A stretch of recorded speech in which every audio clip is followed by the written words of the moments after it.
L24 Midnight News streaming live from the capital Algiers, and coming up next in our news program. President of the Republic, Mr. Abdelmajid Tebboune, received UN envoy to Libya and urged international actors to support Tripoli's process toward fair election.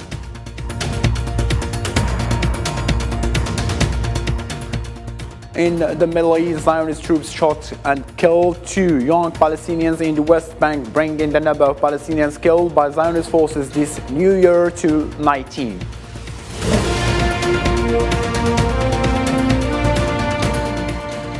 After weeks of hesitation, Germany has agreed to send Leopard 2 tanks to Ukraine in what Kiev hopes will be a game changer on the battlefield.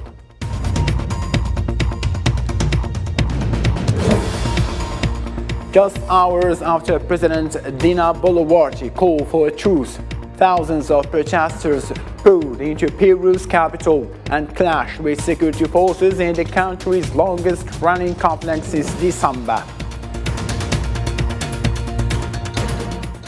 Hello again and welcome. I'm your host, Abdulrahim Kashur, and those were today's top stories. First, from Algeria. The President of the Republic, Mr. Abdelmajid Tebboune, received on Wednesday the Special Representative of Secretary General of the United Nations in Libya, Abdullah Batili. The meeting took place at the headquarters of the Presidency of the Republic in the presence of Minister of Foreign Affairs and National Community Abroad, Mr. Mtal'a Mamra, and the Director of Cabinet at the Presidency of the Republic, Mr. Abdelaziz Khalaf.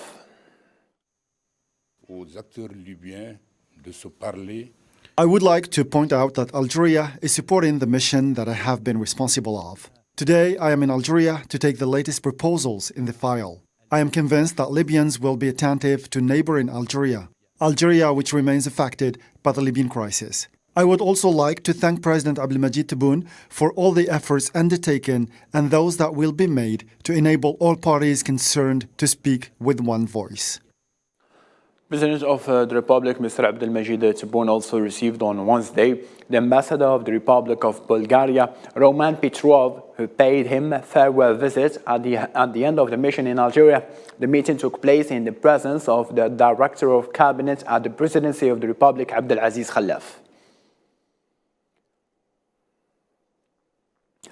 Still with the President's activities, Mr. Abdelmajid Tebboune received the Saudi Minister of Hajj and Umrah, Tawfiq bin Fawzan al-Rabi'a.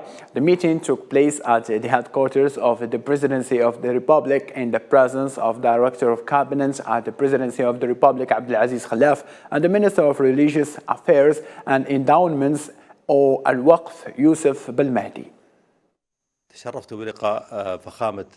I was honored to meet the Algerian president. The meeting was great and special. This confirms the deep relationship between the Kingdom of Saudi Arabia and Algeria. I have come here to our country in a first visit for a Minister of Hajj and Umrah to Algeria to confirm our commitment to welcome all Algerian pilgrims and to welcome all Algerian Umrah performers with no limits in number and without any restrictions. Alhamdulillah, the Hajj this year is back to its normal numbers, and we have agreed that the number of pilgrims for Algeria this year will be at 42,300 Hajj.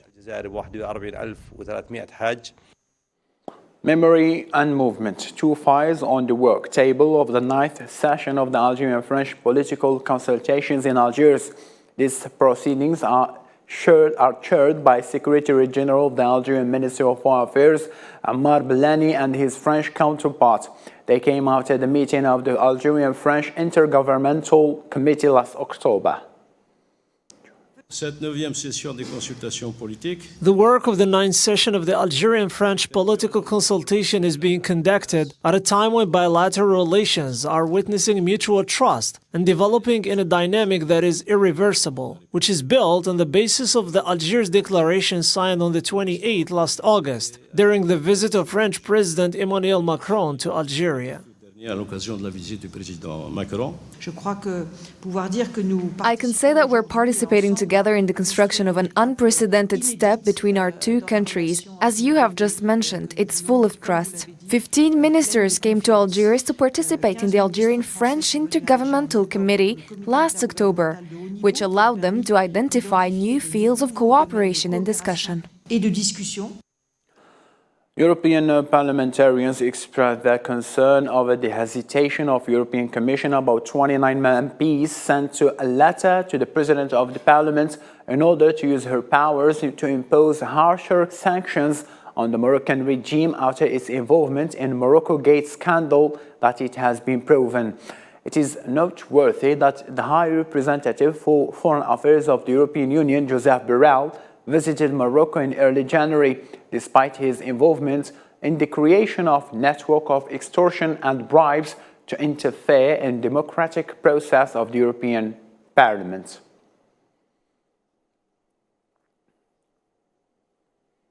Following a request from Burkina Faso, France's foreign ministry on Wednesday confirmed that French troops will leave the West African nation within a month. Early on Monday, Burkina Faso said it had decided to end a military accord that allowed French troops to fight insurgents on its territory because the government wants the country to defend itself. The trial of ex-Mauritania leader Mohamed Ould Abdelaziz opened on Wednesday in a Nouakchott court on charges of abuses made during his 10 years rule to amass huge fortune.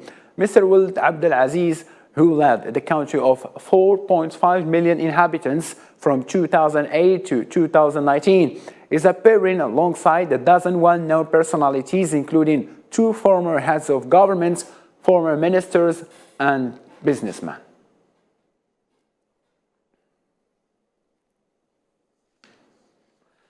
The 3-day Dakar Summit 2 kicked off on Wednesday under the theme Feed Africa, Food Sovereignty and Resilience. The summit is aimed to discussing the threats besetting the continent's food security amid the ongoing war in Ukraine and the existing severe impacts of climate change. Africa must produce more food instead of relying on imports, and aid Senegalese President Macky Sall told leaders gathered in West African national's capital.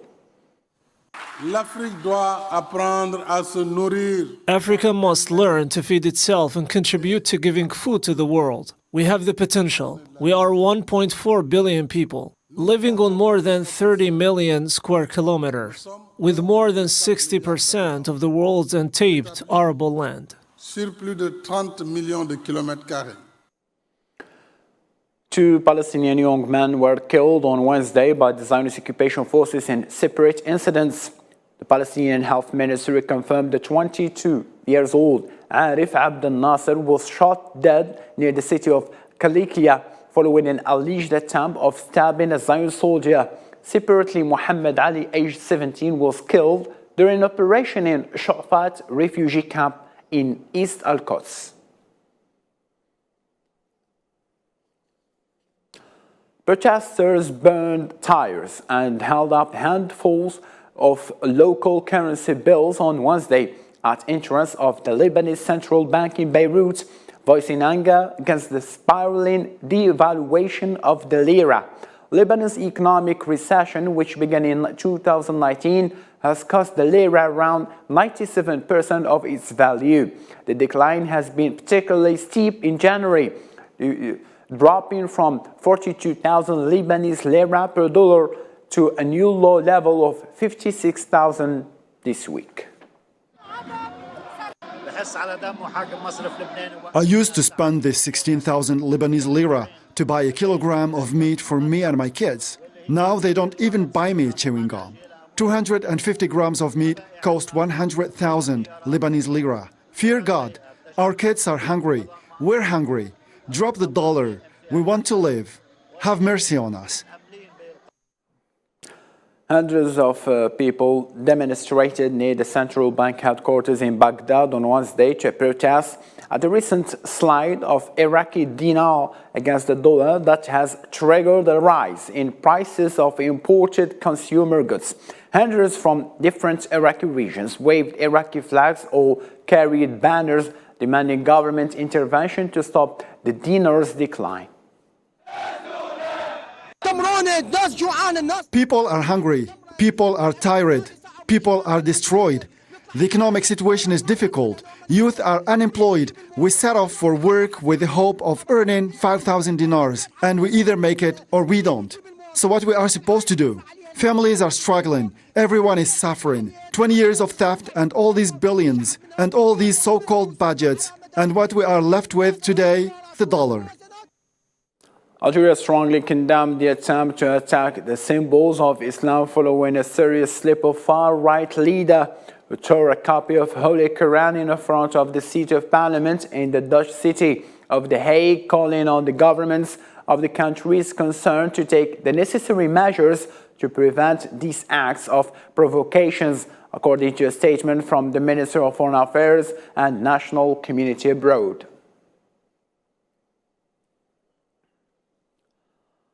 The Foreign Minister of Finland said Wednesday that he hoped his countries, along with neighboring Sweden's NATO ratification process, would be completed ahead of the alliance's Vilnius summit in July.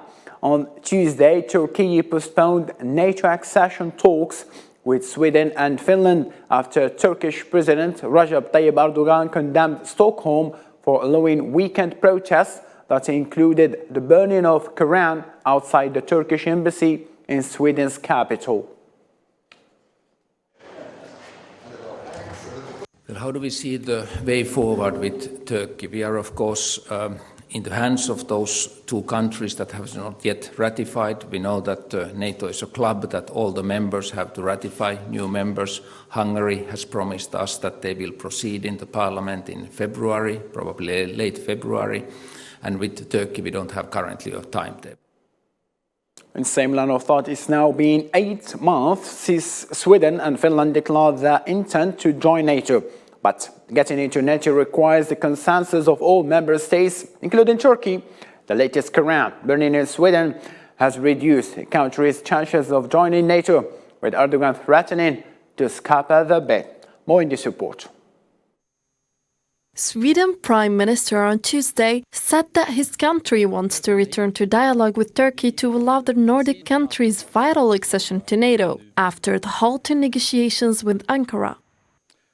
I want to return to dialogue. Our collective message is that we want to call for calm, for reflection, for calm in the process so that we can resume functional discussions between Sweden, Finland and Turkey on our joint NATO membership.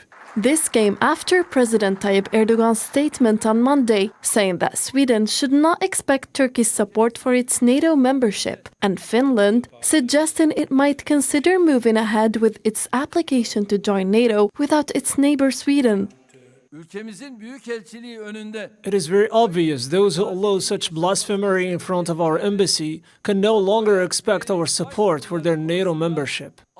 The burning of Quran by the leader of the Danish far-right political party Hardline during anti-Turkish demonstrations in Sweden led to a diplomatic incident between the two countries. The Swedish government declined to stop the protests, citing the country's extensive freedom of speech protections. Sweden government approved for the Islamophobic act in the guise of free expression.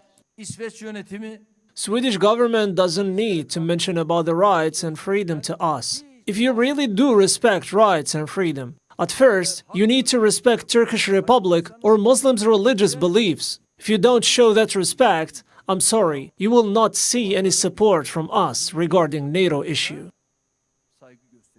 The reasons behind Ankara's opposition for NATO bid are complex, but center mainly on the Sweden's support for Kurdish groups that Turkey considers to be terrorists and on weapons embargoes that both Sweden and Finland, along with other EU countries, put on Turkey for its targeting of Kurdish militias in Syria. The Swedish and Turkish defense ministers were scheduled to meet and discuss cooperation in NATO on Friday. However, the meeting has been cancelled. Condemnations erupted from around the world in response for Paludan's latest act and the Swedish government's approval, which amounted to harming religious harmony and hurting the sentiments of approximately 2 billion Muslims worldwide.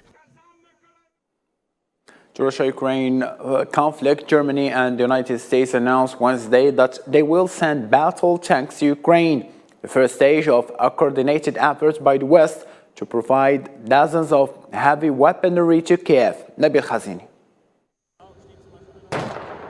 The hesitation is over. These Leopard 2 tanks, along with these US Abrams tanks, will join the front line to fight by Ukraine's side after Washington and Berlin have given the green light for a delivery of some of their world-leading battle vehicles to Ukraine. Some 31 US Abrams tanks will be at the disposal of the Ukrainian forces, a boost in their firepower that Kiev has argued it needs to break through a front line heated by heavy battles, where its Soviet-era tanks can no more serve the urgent need for a more sophisticated armament.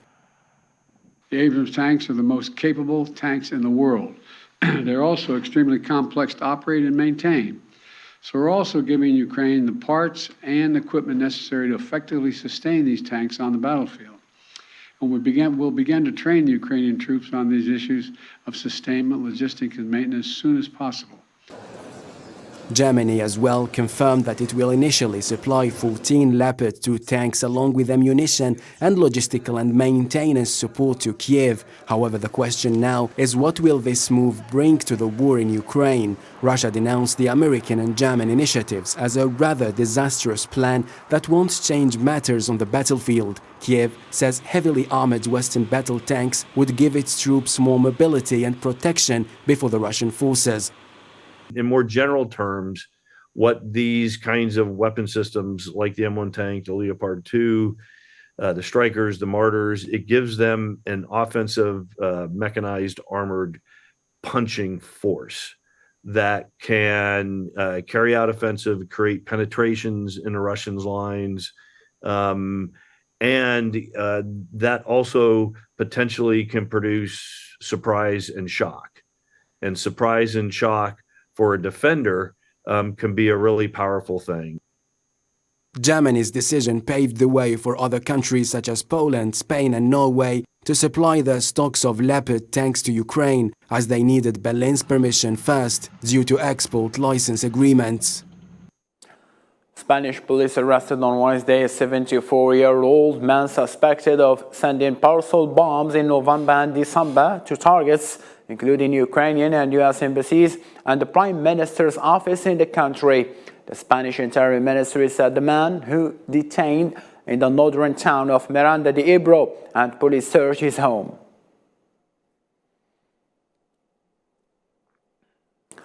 Countries from Latin America and the Caribbean committed themselves on Tuesday to regional integration in the midst of the multiple crises that this part of the world is going through. Hossein Burkan.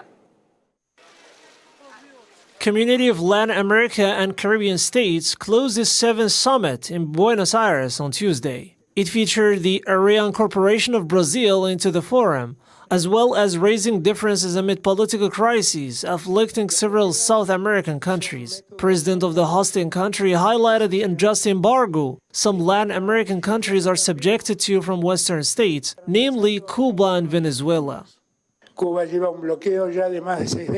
Blockades are a very perverse method of sanctioning not governments, but people. Therefore, we cannot continue to allow them.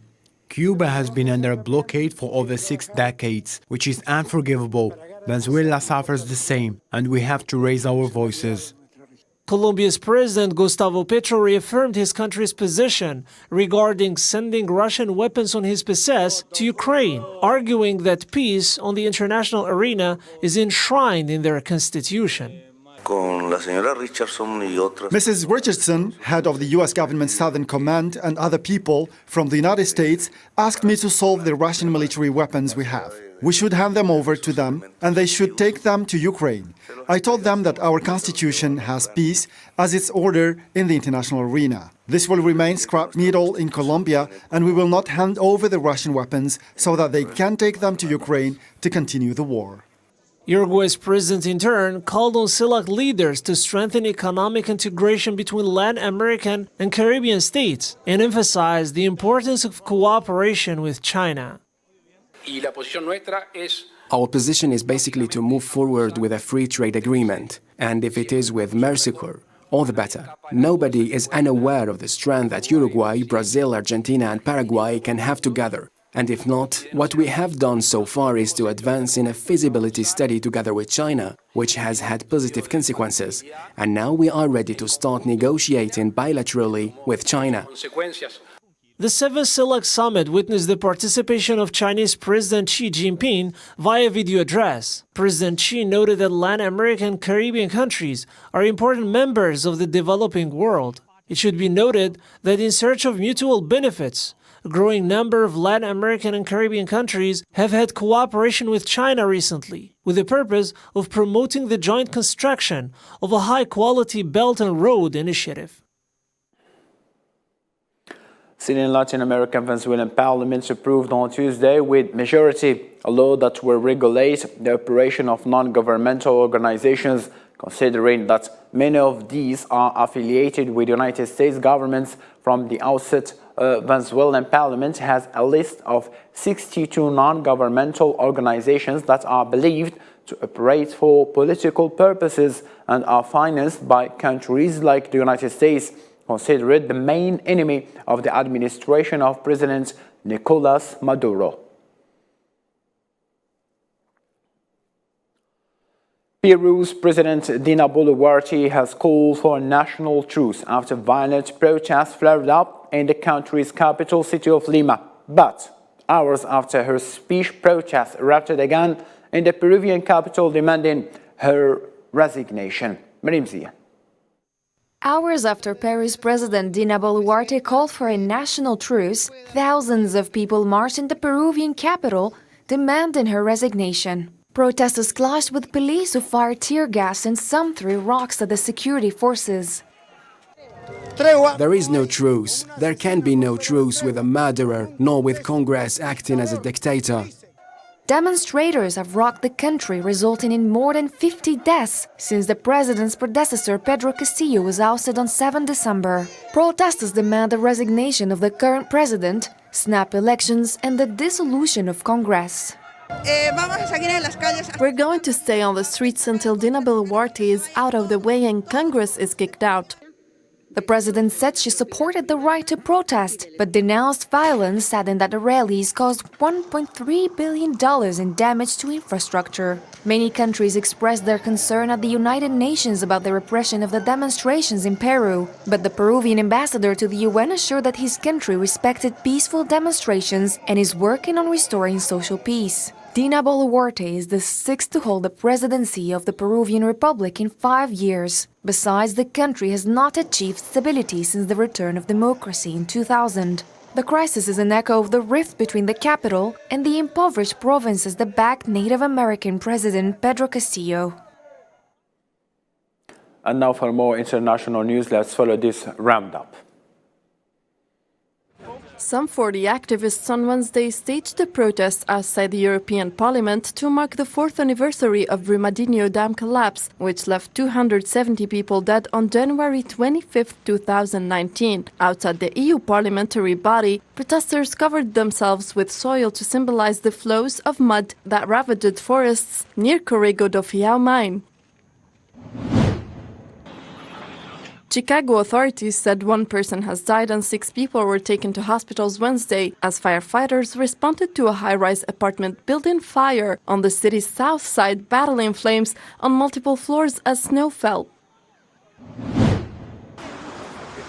Divisive internet personality Andrew Tate said on Wednesday there was no justice in Romania and that the case filed against him in a criminal investigation for alleged human trafficking and rape was empty.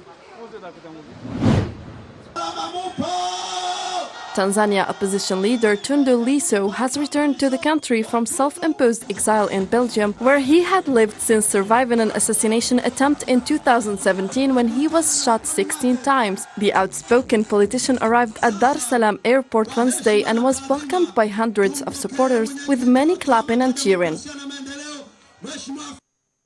And in our news bulletin with sports events, following the draw held on Wednesday, the Netherlands will face Croatia in UEFA Nations League semi-finals. The Dutch under the new coach Ronald Koeman will face World Cup semi-finalist Croatia on June 14th in Rotterdam at the D-Cup home stadium of Feyenoord. In the other semi-finals, Spain will play European Championship, or rather the champions, Italy, on June 15th in Eisenhower, the home of Twente. The finals, played every 2 years, were previously won by host Portugal in 2019 and France in 2021 edition, staged in Italy. Happy to be back as the national coach because I have the experience, I know the job, and I know most of the players, and always trying to develop the players and develop the team. And we have the experience that we reached the final in 2019. We lost it, and now we have the opportunity to play at home. It can really important for us to reach the final, and let's hope to win it. Judith and ladies and gentlemen, thank you ever so much for being with us. For more updates, you can follow our social media platform. And for now, all I can say, take care of yourself. Good night.